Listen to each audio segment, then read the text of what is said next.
July 31st, 1978. My darling McGeorge, you said that things seemed clearer when they were written down. Well, herewith a very boring letter in which I will try to put everything down so that you may read and reread at horror at your folly in getting involved with me. Deep breath. To begin with, I love you with a depth and passion that I have felt for no one else in this life. And if it astonishes you, it astonishes me as well. Not, I hasten to say, because you are not worthy of loving. Far from it. It's just that, first of all, I swore I would not get involved with another woman. Secondly, I have never had such a feeling before, and it's almost frightening. Thirdly, I would never have thought it possible that another human being could occupy my waking and sleeping thoughts to the exclusion of almost everything else. Fourthly, I never thought that even if one was in love, one could get so completely besotted with another person so that a minute away from them felt like 1,000 years. Fifthly, I never hoped, aspired, dreamed that one could find everything one wanted in one person. I was not such an idiot as to believe this was possible. Yet in you, I found everything I want. You are beautiful, gay, giving, gentle, idiotically and deliciously feminine, sexy, wonderfully intelligent, and wonderfully silly as well. I want nothing else in this life than to be with you, to listen and watch you, your beautiful voice, your beauty, to argue with you, to laugh with you, to show you things and share things with you, to explore your magnificent mind, to explore your wonderful body, to help you, protect you, serve you, and bash you on the head when I think you're wrong. Not to put too fine a point on it, I consider I'm the only man outside mythology to have found the crock of gold at the rainbow's end. But having said all that, let us consider things in detail.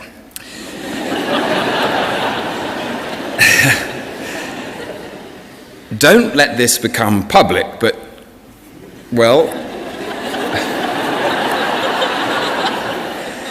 I have one or two faults.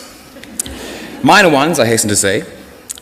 For example, I am inclined to be overbearing. I do it for the best possible motives. All tyrants say that. But I do tend, without thinking, to tread people underfoot. You must tell me when I'm doing it to you, my sweet, because it can be a very bad thing in a marriage. Right. Second blemish. This actually is not so much a blemish of character as a blemish of circumstance. Darling, I want you to be you in your own right, and I will do everything I can to help you in this. But you must take into consideration that I'm also me in my own right, and that I have a head start on you.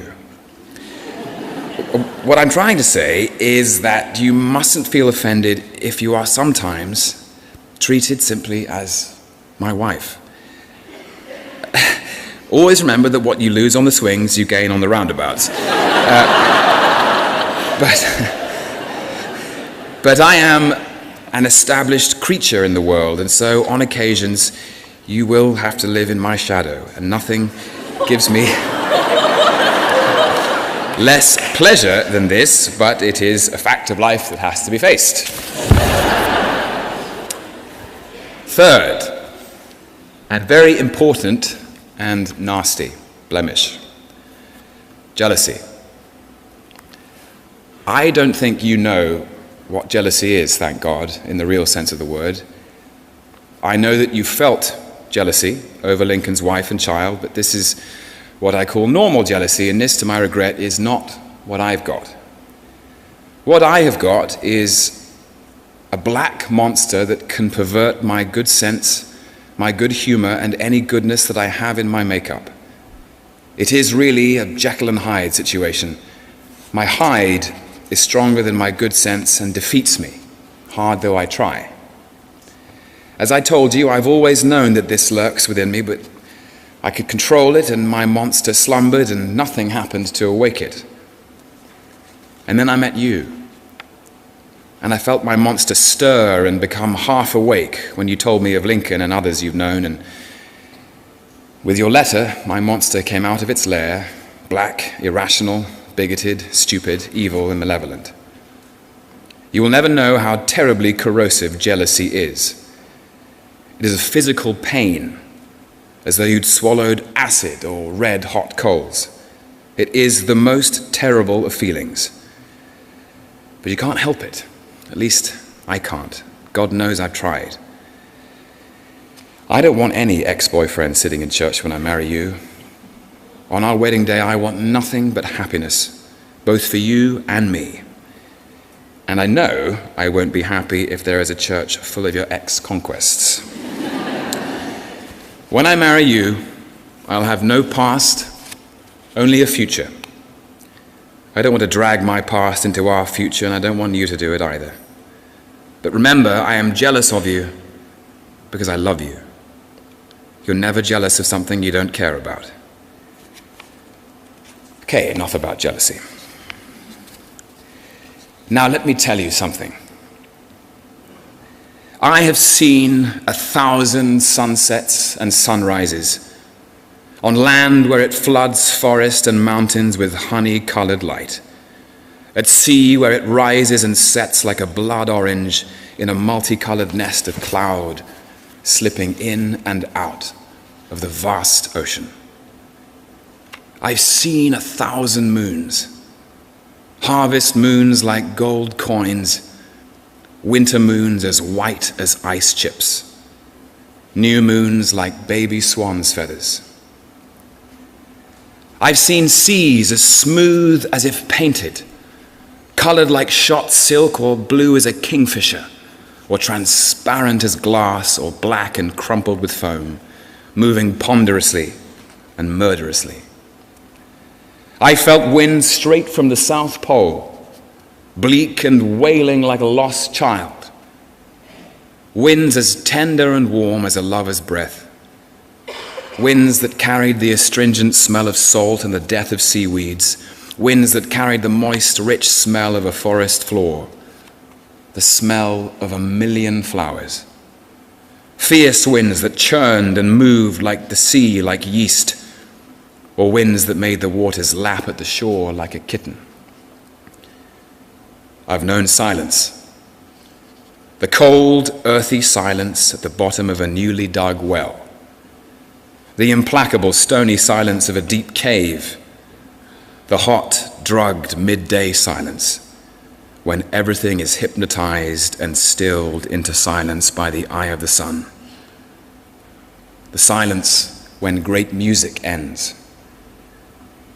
I've heard summer cicadas cry so that the sound seems stitched into your bones. I've heard tree frogs in an orchestration as complicated as Bach singing in a forest lit by 1,000,000 emerald fireflies. I've heard the keers calling over the grey glaciers that groan to themselves like old people as they inch their way to the sea. I've heard the hoarse street vendor cries of the mating fur seals as they sang to their sleek, golden wives. The crisp, staccato admonishment of the rattlesnake, the cobweb squeak of the bat, and the belling roar of the red deer knee-deep in purple heather.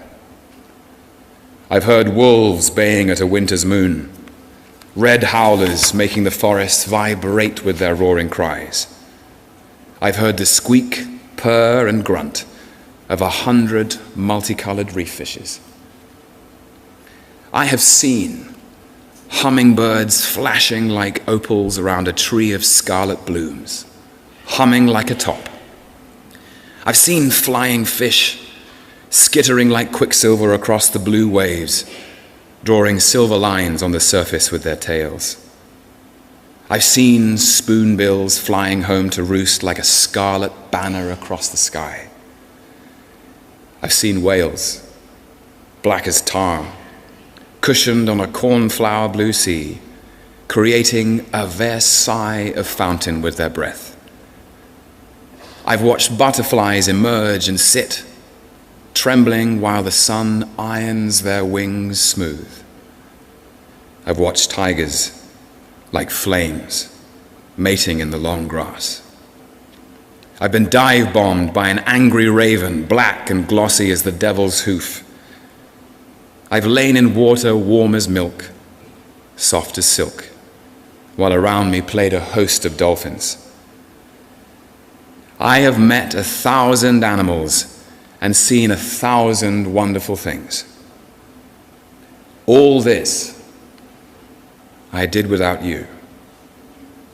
This was my loss. All this I want to do with you. This will be my gain. All this I would gladly have forgone for the sake of 1 minute of your company, for your laugh, your voice, your eyes, hair, lips, body, and above all for your sweet, ever-surprising mind, which is an enchanting quarry in which it is my privilege to delve.